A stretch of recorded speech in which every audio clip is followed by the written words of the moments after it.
Well, let's talk about some traditional industries in Maine, such as logging, paper mills, fishing.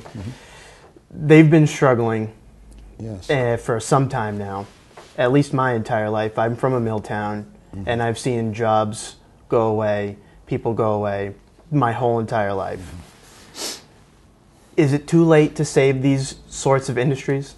Well, I'm not sure I wouldn't characterize them as leaving. I think the jobs are leaving because they're being mechanized. When I was a little kid growing up, in order to bring any wood into the mill in Rumford, or That's where I'm from. All right, but in Rumford, because they were there back then in the early 50s, you had to load up your 1-ton truck with 4-foot logs, and you had to peel them.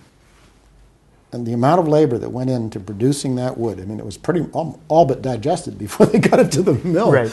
And now you've got a person who gets paid $12 to $14 an hour, who sits in the cab of a tree harvester, who knows his species, by the way. It's a pretty intellectual job. People don't understand that. And they're clipping off trees, literally clipping them, tree by tree. No human hand is touching them. They're being delimbed. They're being piled up by species out in the wood yard. Then a truck comes along and a loader, and off they go to the mill. All right, so it takes a tenth of as many people. There's nobody out there with a chainsaw doing that, at least not on level ground.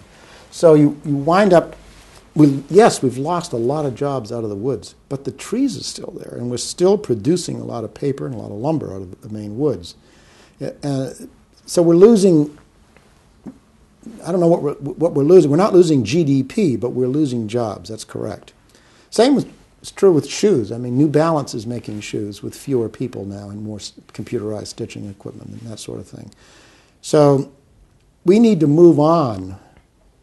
I think we're going to succeed in retaining the paper industry and the logging industry and to some extent the shoe industry through high-tech companies like New Balance.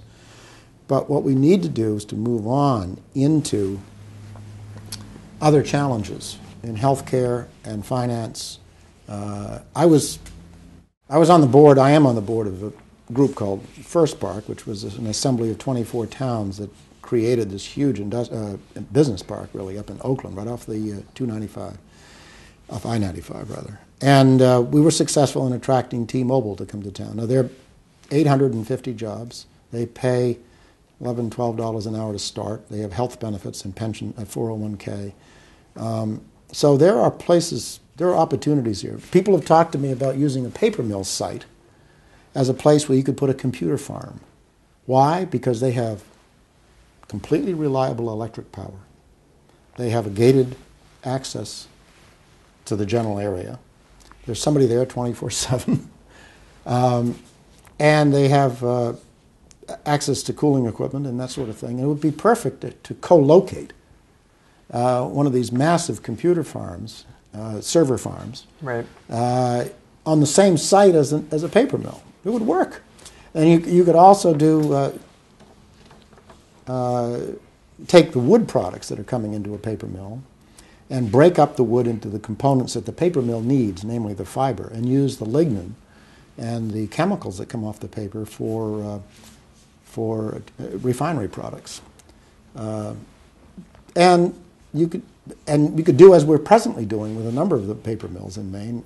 They are producing electricity, and they are generating a lot of power and a lot of heat that they themselves don't need. They don't need all of it, they need some of it, and they are major producers to the grid. So there are lots of opportunities to use the old standby industries in new ways. And I think they're pretty